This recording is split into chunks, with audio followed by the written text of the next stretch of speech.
Falar sobre habitação social traz à tona um problema crônico dos grandes centros urbanos do Brasil e do mundo. Com as metrópoles cada vez mais populosas e a verticalização das cidades, as pessoas enfrentam preços altos e moradias precárias. E essas moradias precárias se afastam cada vez mais das regiões centrais, assim como revela um estudo do Instituto Escolhas intitulado "Quanto menos infraestrutura e mais longe, mais barata a terra é".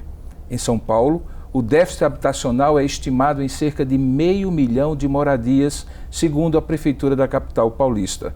Para refletir sobre este assunto, recebo o professor Celso Lomonte Minozzi, da nossa querida Faculdade de Arquitetura e Urbanismo do Mackenzie.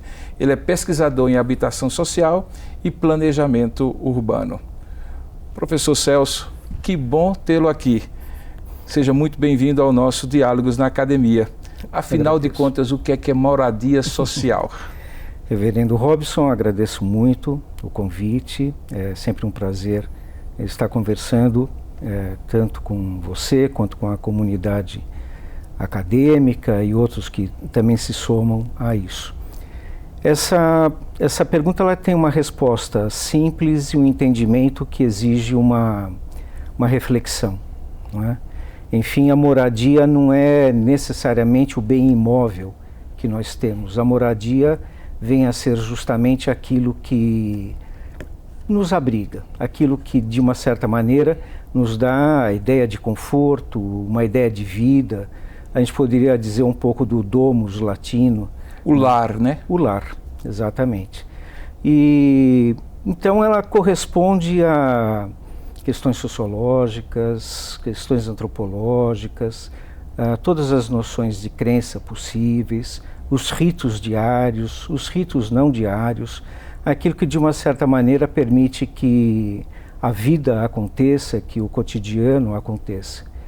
A habitação, ela já é um bem imóvel, né? Ela é um bem dentro de uma visão dos bens que nós possuímos, que incorpora também a ideia da moradia, mas muitas vezes ela pode ser trocada. A gente pode comprar um apartamento que foi de outra pessoa ou que foi feito numa outra época e nós vamos um pouco adequando aquilo que teve às vezes uma outra ideia de morar, a gente vai adequando a nossa e conforme o tempo passa cada vez mais. A habitação social, ela tem um destino, não é? A própria ideia de sociedade, de uma visão social, de um benefício social, e ela normalmente tem a interveniência do Estado. Mesmo quando ela é feita através de recursos privados ou nas parcerias público-privadas, como já aconteceu aqui, e às vezes até feitas mesmo por recursos privados, como institutos de pensão e aposentadoria, ela sempre tem um destino social. E aí, como se fosse um bem comum, não é? O que define toda uma estratégia de vida, de relação com a cidade, de relação entre a própria vizinhança, mas essencialmente a habitação, e nesse formato, a habitação social é prover de uma certa dignidade uma pessoa com um bem imóvel, né? Ou seja, com uma construção, uma casa. Ou seja, a gente pode, de maneira bem simples, dizer que é possível que alguém tenha uma casa, um apartamento, ou seja, ela tem o bem, ela mora em determinado lugar, mas a moradia dela seja precária. É bem possível. Ou seja, não é o móvel, o tangível que necessariamente estabelece esses aspectos subjetivos de você sentir-se bem, de você estar integrado no seu entorno, ser parte de um ecossistema ali social. Ou seja, a arquitetura também se preocupa, e particularmente sua área de estudo, com esses aspectos sociais daquilo que é construído, inclusive para moradia. É isso? Sim, é isso. É claro que há diversas formas, né, de dizer o que é uma moradia. Mas se a gente vem por moradias, vamos dizer, às vezes até antes de entrar na arquitetura mesmo, né, o que é a moradia produzida, projetada pelo arquiteto. Aquelas que vêm sob formas tradicionais, que vão coletando informações, adequando espaços ao longo do tempo e da tradição. A tenda do nômade, a toca do caçador que coletava eventualmente também algumas coisas. Exatamente. Muitas populações na Europa, no Oriente Médio, mesmo em todo lugar, Oriente, China, Japão, Vietnã. E aqui é que nós temos algumas mudanças e interferências diferentes. Mas se a gente pega, por exemplo, as casas bandeiristas, né, aqui em São Paulo, elas têm uma tipologia semelhante, mas elas não são reproduções, uma igual à outra.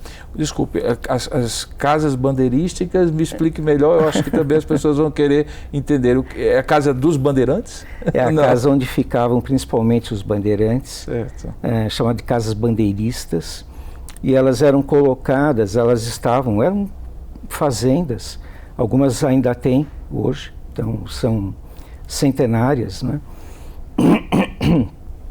E elas formavam, à época, um primeiro momento de proteção da cidade, que era uma vila pequenininha, né? Mas lá, obviamente, onde moravam principalmente os bandeirantes, e ela tem uma característica muito específica daqui de São Paulo, por conta da chuva. Tem o telhado bastante alongado, com seus beirais, feita de taipa, por isso o telhado tem que ser longe para a água não acabar com o barro, o pau a pique ali, né? Exatamente.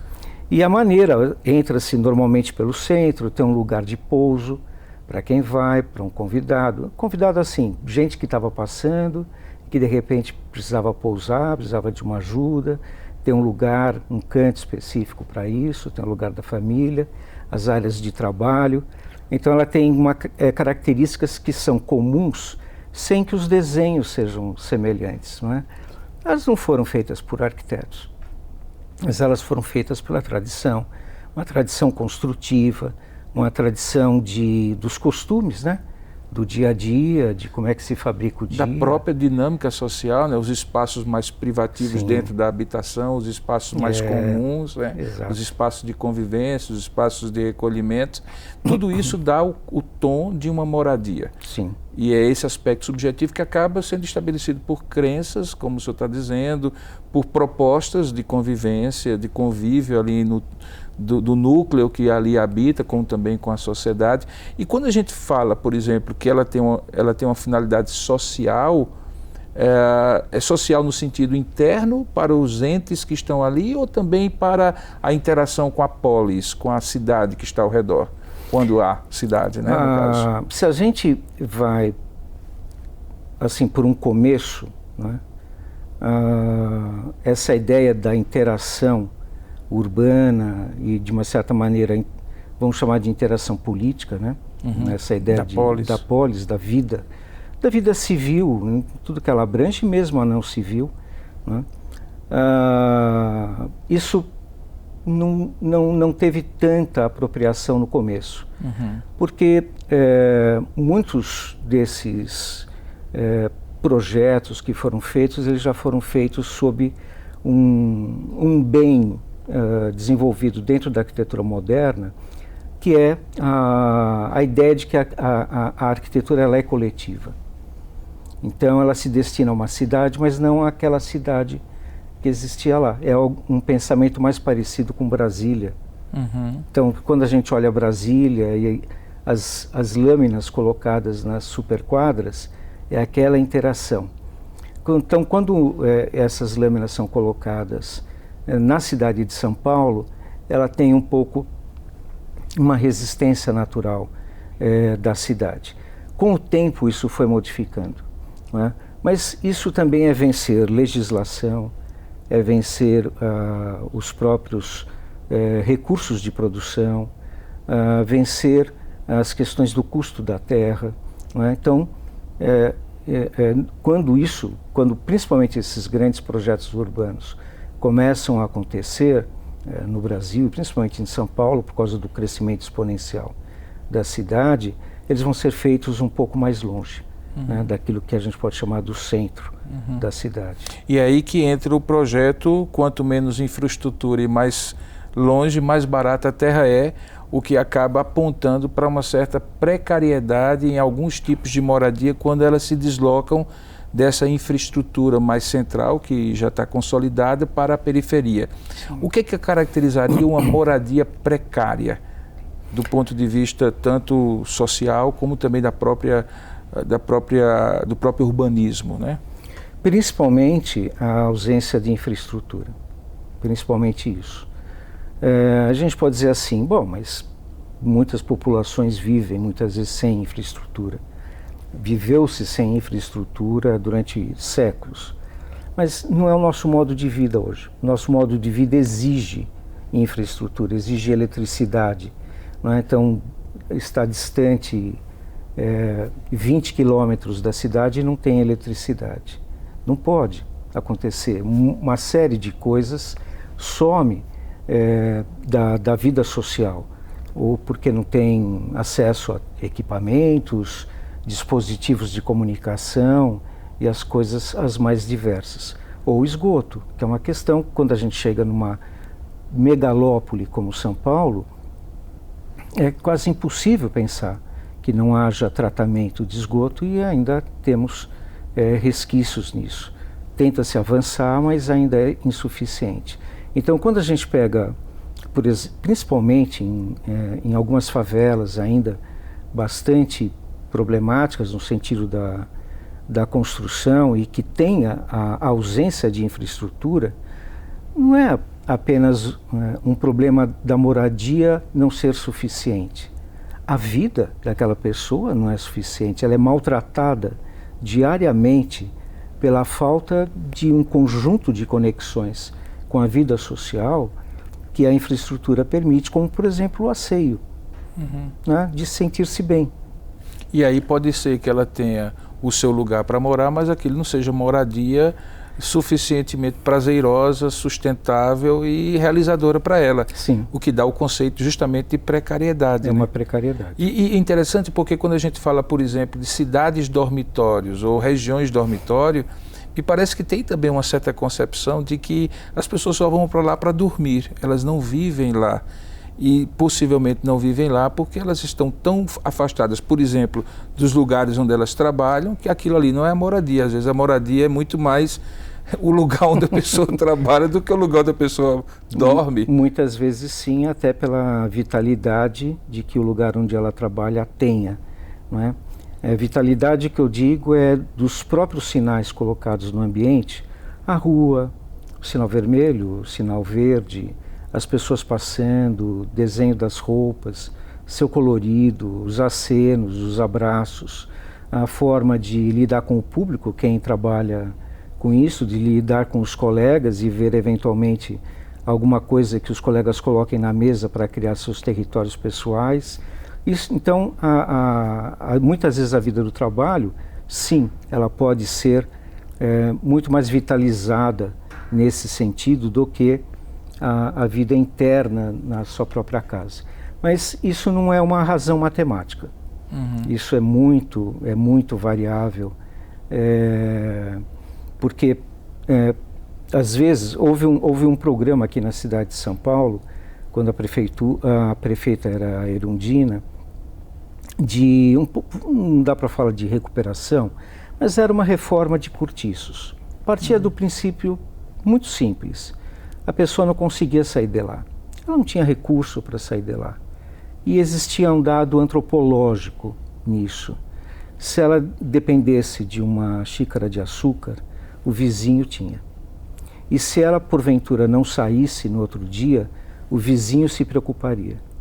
Então havia uma relação, e essa relação entre pessoas, mesmo com muita carência financeira, que sempre se tem que ter muito cuidado em quebrar, né? Então, não é a questão uma questão de excelência, mas a recuperação, deixar tudo direitinho, deixar um ambiente mais legal, para que as pessoas pudessem manter seu contato, facilitava a vida delas. Talvez ir para um lugar sozinho, até maior, até mais bem adequado, cheio de equipamentos, não seria exatamente a morada que ela quereria ter, né? Então tudo isso é muito variável, a gente tem que ter muito cuidado para mexer nessas relações sociais, né? Bom, nós estamos percebendo que a questão de moradia, habitação, não é uma questão apenas de cimento, tijolo, cobrir uma casa e de repente colocar alguém ali. Esse papo está muito interessante, mas vamos para um rápido intervalo e voltamos em breve com mais diálogos na academia com o professor Celso. Fique ligado, daqui a pouco a gente volta.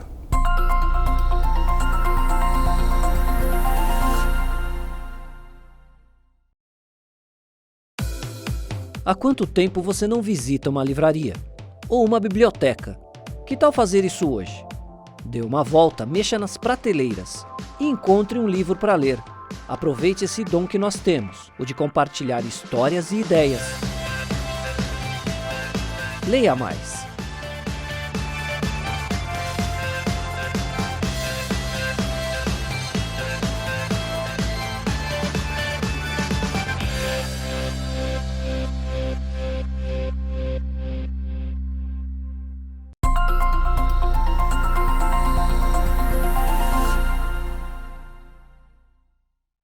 Estamos de volta agora com o nosso Diálogos na Academia. Eu tenho aqui no estúdio o professor Celso, da nossa Faculdade de Arquitetura e Urbanismo, e o papo está muito legal porque nós estamos conversando sobre moradia, habitação e moradia precária como uma questão social.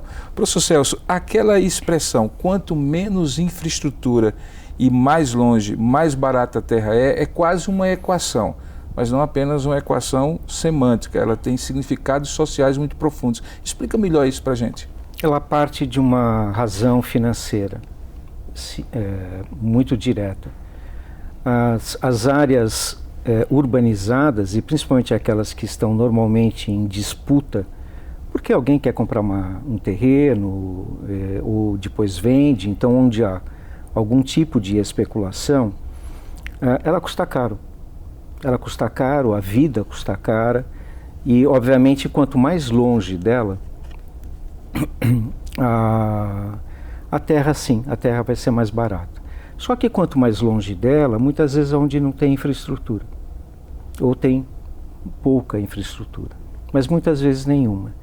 Então, muitos conjuntos habitacionais foram feitos fora da cidade. O Minha Casa Minha Vida, que é tão recente, né, na nossa história, era normalmente feito fora da cidade, justamente por ter essa razão financeira colocada por trás.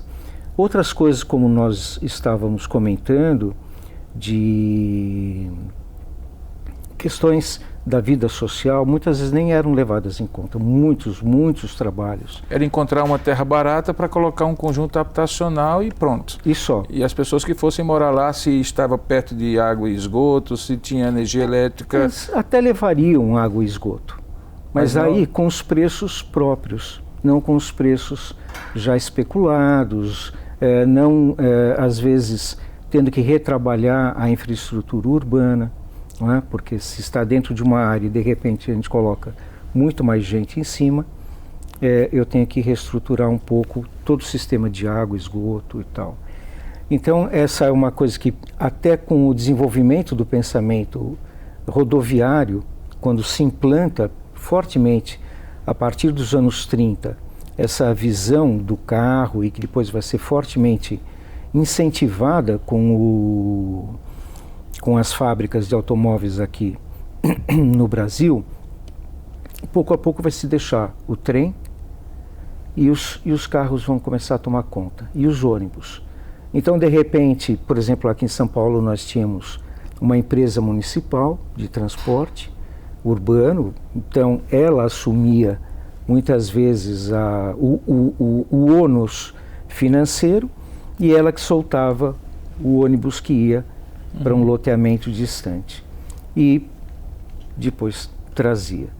Quando essa região começava a ganhar mais força, essa população também ia se deslocando, né? Porque daí começa a ficar mais caro, começa também a ter uma especulação imobiliária, Então, ela é uma lógica financeira, é uma lógica errada de ocupação da cidade e de uso das noções de transporte que estão colocadas. Isso tem feito com que muitos advoguem a ideia da revitalização dos centros urbanos que hoje, via em regra, estão abandonados, como uma forma de evitar justamente essa força de afastamento que certos projetos habitacionais acabaram provocando.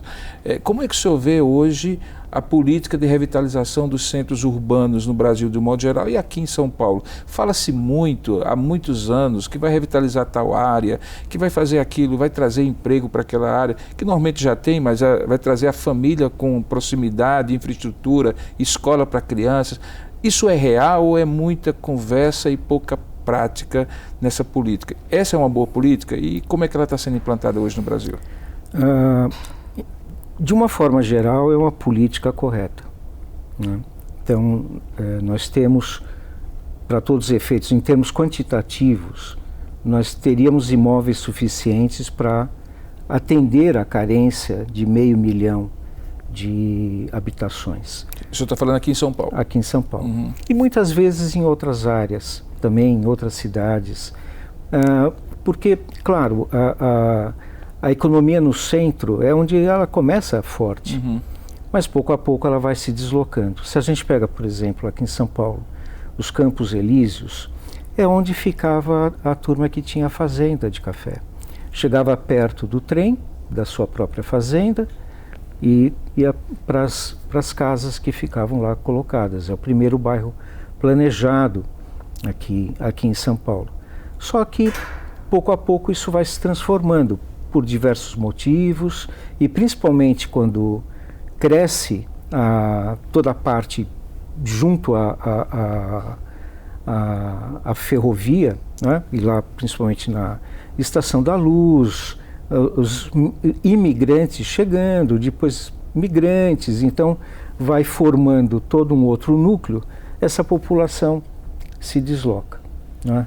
Então há uma troca econômico-financeira na região, muitas vezes vista como se fosse vamos dizer assim, um problema, mas na verdade é muito mais um preconceito em relação à transformação da cidade. Ontem até uma pesquisadora estava mostrando lá na faculdade sobre Bolonha. Bolonha foi feito um projeto nos anos 60, então eu estou falando de projetos que abrangem 60 anos. 60 anos já, exato. E que foi a primeira vez que foi feito um trabalho no centro da cidade onde não se retirou a população que morava lá. Foi feito um trabalho mantendo. Há um investimento financeiro, há um investimento político, há um investimento de infraestrutura e, de uma certa maneira, também ajustar a vida se há algum tipo de desequilíbrio daquela população que está lá no centro. Então, esse, enquanto pensamento, é o modelo correto. Reocupar a cidade. Não importa se ela muda suas estratégias econômicas. Se a gente vai para o centro da cidade hoje, é claro que há algumas lojas que existiam, o mapping, o velho mapping, essas lojas foram para outros lugares onde o dinheiro se movimentou na cidade. Mas tem uma economia lá. E se a gente vai durante a semana, a gente vê as lojas abertas, a gente vê os restaurantes cheios, porque tem os escritórios e porque tem gente que mora perto. Isso. Tem gente que mora perto. Então, é importante reocupar o centro da cidade. Tanto nos edifícios que são ociosos, alguns não se dão muito conta, né? Nem todos a gente consegue transformar em moradias. Aquele junto ao Largo Paissandu, que pegou fogo, já tem 4 anos, não tinha como transformar aquilo, a não ser com um custo muito grande em moradia, para aquela comunidade que estava lá ocupando aquele edifício. Mas muitos se prestam. Então agora tem um investimento em cima do Hotel Cambridge, que é bem lá no comecinho da 9 de julho, para que se faça habitação social. Toda essa reflexão que o senhor está fazendo, ela leva em conta o fator humano, o ser humano como finalidade de todas essas adaptações. A arquitetura em função do que é o bem-estar humano, o desenvolvimento da sociedade.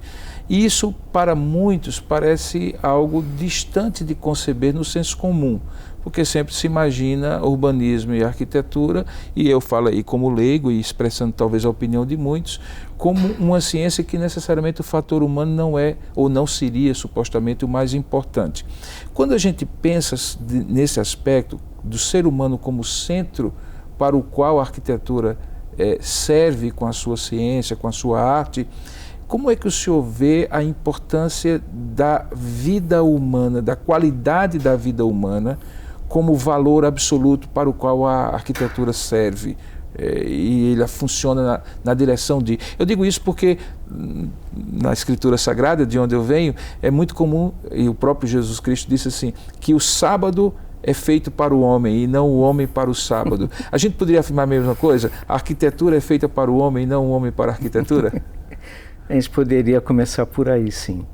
É claro que existem épocas diferentes na arquitetura e a gente sempre se depara com uma coisa que é a intenção de fazer uma determinada construção. Ela é feita normalmente de matéria, não é? E a gente aplica uma ideia que forma o desenho dela. Isso determina igrejas, casas, prédios, comércios, ruas, praças, parques e todas as diversas coisas que tem. Indo um pouco mais direto a essa pergunta, chanceler, a questão principal é ética. É ética. Né? Porque sempre num desenho de arquitetura, numa intenção de arquitetura, há uma ideia de ser humano, que não é sempre a mesma. Porque a gente pode pensar que esse pensamento estava no mundo antigo, no pensamento grego, a relação entre beleza e bem, entre o belo e o bom, que é uma questão formadora, um pensamento formador de almas, segundo Platão. Não é? Mas isso também estava nas estátuas, nas esculturas, na própria arquitetura. E às vezes até mesmo, o senhor mencionou uma palavra que vem, como a gente usa, vem do grego, que é o lar. O lar era uma pira. O lar era uma pira, uma pequena pira, assim, que ele ficava num lugar específico da casa grega, que somente o pai, né, ou o patriarca daquela família, poderia mexer naquela pira. E ela era queimada, ela não era um fogo para esquentar nada, ela era onde somente madeiras nobres poderiam ser queimadas, que era uma maneira de se comunicar e apacentar os desejos dos deuses domésticos. Olha só. Não é? As pessoas da família que estavam... Quase como um altar, né? Quase como um altar.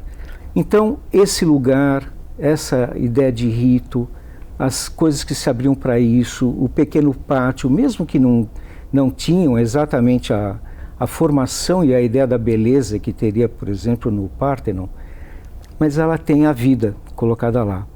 Então, se a gente vai ao longo dos séculos e vendo todas as construções que foram feitas, há sempre uma ideia de ser humano, uma relação entre seres humanos, entre homem, mulher, a ideia da família, as instituições, elas estão colocadas sempre lá.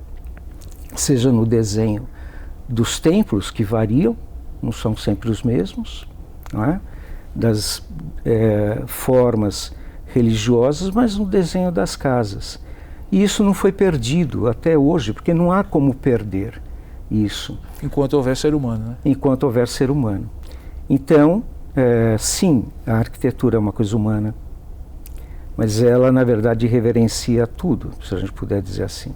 Agora, quando o senhor fala isso, seria quase que pensando, imaginando aí, que alguém que vivesse num outro planeta chegasse no planeta Terra e pudesse passear por por este planeta e olhasse aquilo que a gente constrói. O que é que esse visitante de outro planeta, suposto, veria hoje no que se chama de uma arquitetura mais funcionalista?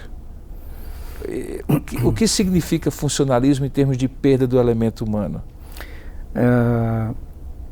Quase nada. Não há uma perda, há uma mudança, né?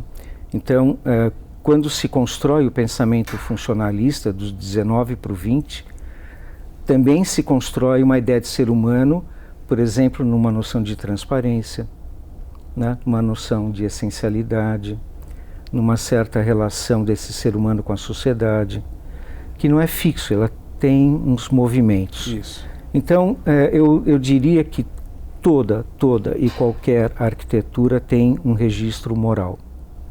Tem um registro de comportamentos, de relações entre pessoas, e que muitas estão baseadas em éticas muito definidas. Qual seria o registro moral de uma favela feita de madeira, de pedaços de papelão, numa região a céu aberto, com esgoto a céu aberto e completamente precária? O que é que uma arquitetura, que obviamente é uma arquitetura informal por aqueles que ali fazem a sua habitação, o que é que essa arquitetura, melhor dizendo, diz sobre o ser humano que está lá e sobre os seres humanos que poderiam tirar essa pessoa deste lugar ou ajudá-la a sair daquele lugar? Eu acho que tem duas coisas iniciais nisso. Primeiro, um profundo sentido de sobrevivência. E esse profundo sentido de sobrevivência, ele na verdade é uma estratégia espacial. Não importa se ela é pequena, não importa se é com remendos de latas, há um fechamento e esse fechamento dá uma ideia de privacidade, de interno enquanto interno, na internadade própria, na interioridade própria do ser humano, naquilo que couber àquela pessoa. Quando há às vezes uma construção muito pequena de 2 cômodos, e às vezes com muitas pessoas morando lá, e que foi tão problemático na época da pandemia, para dar conta exatamente disso, há também uma estratégia de vida, onde se cozinha, onde se dorme, onde se conversa, algumas coisas assim. Mesmo numa precariedade muito forte, há um registro social. Ele pode ser diferente daquele que normalmente nós pensamos, mas ele tem um estado de sobrevivência. Muitas vezes tem uma família colocada lá, tem alguém que sai para trabalhar de manhã e que aquele ponto é o ponto de saída e é o ponto de chegada. No outro sentido, muitas vezes a gente acha que elas são saídas do nada, construções saídas do nada. Elas são grandes adaptações. Às vezes uma pessoa vai enxergar um lugar de 2x3 e ela vai se colocar naquele lugar de 2x3, da maneira como ela puder.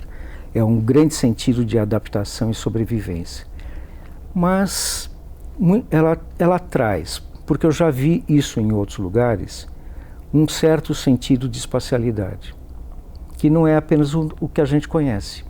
Nós conhecemos, principalmente os que vivemos, eu, por exemplo, que vivi minha vida aqui em São Paulo e tive uma ideia de o que é uma casa, o que é uma rua, o que é o asfalto, o que é o espaço público, o que é o espaço privativo, demorou para que eu entendesse de que aquilo também tinha e de que aquela forma de estruturação ela não vinha mera e simplesmente de uma adaptação, mas ela vinha de um outro lugar. Mas isso não acaba depondo contra uma sociedade que acaba tendo uma certa insensibilidade, um certo senso de acomodação e de normalidade, porque aquela habitação é precária. É o que a pessoa tem, ela dá o tom de lar, né, de habitação, de moradia para ela, mas é precária. E ao lado dela, muitas vezes, como acontece em outros grandes centros urbanos, aqui em São Paulo também, você vê pessoas que obviamente tem uma condição muito diferenciada e aquilo ali se torna algo natural. Não fala um pouco de desumanidade dessa sociedade que acha que isso é normal? Sim, eu concordo com essa visão.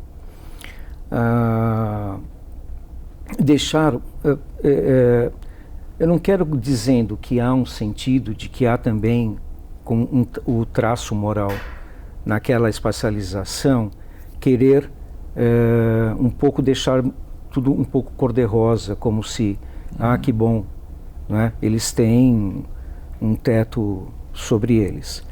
Não, é uma desumanidade. Não importa muito se a pessoa quer morar em lugares pequenos, grandes, abertos ou fechados. Isso muitas vezes é da natureza daquela sociedade, daquela cultura e de um desejo pessoal.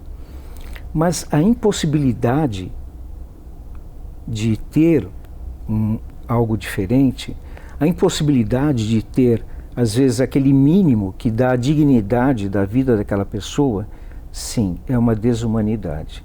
E ela está, muitas vezes, no desenho das cidades, nas esferas legais da cidade.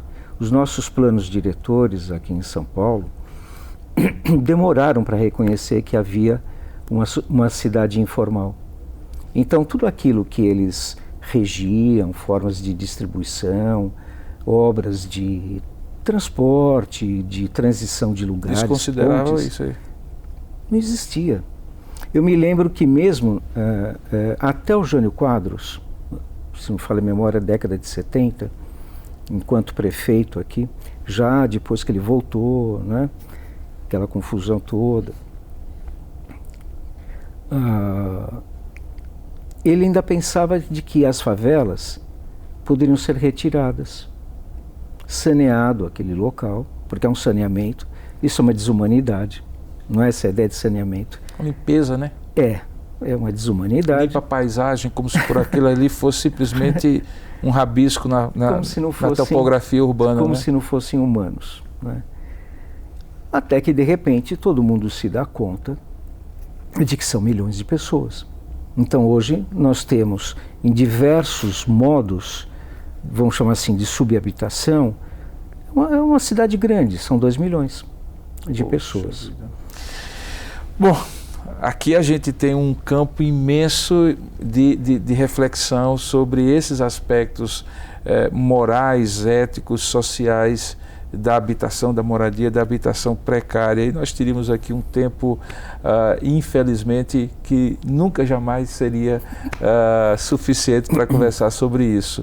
Mas o nosso programa vai terminando por aqui, o nosso tempo está chegando, e eu gostaria de deixar com o senhor uma última palavra para que pudesse dirigir-se nesse aspecto aos nossos que estão nos assistindo, agradecendo desde já pela sua presença e pelo bom papo sobre um assunto tão relevante hoje na nossa sociedade. Agradeço muito também e estou sempre à disposição, gosto de falar para que outras pessoas possam também compreender, não gosto de impor o que eu penso, acho que sempre a presença do outro é muito mais uma grandeza do que um desafio. Isso. Né? E acho que sentir sempre de que há outras pessoas a se comunicar, a dialogar, a conversar, são principalmente esses pontos que formam os registros éticos da nossa sociedade. Então agradeço muito. Bom, quem agradece é a gente. Quem agradece é a gente, e como o senhor mesmo falou, é justamente essa a proposta do Diálogos na Academia. A possibilidade de estarmos juntos, dialogando sobre questões que nascem como reflexões e respostas para os nossos problemas sociais, cotidianos e reais na sociedade brasileira hoje. Então, professor Celso, muito obrigado. Nós agradecemos a sua presença aqui conosco no Diálogos da Academia e, quem sabe, daqui a pouco nós vamos estar com um novo tema, um novo convidado, e você, acima de tudo, é a presença especial aqui no nosso Diálogos na Academia. Muito obrigado.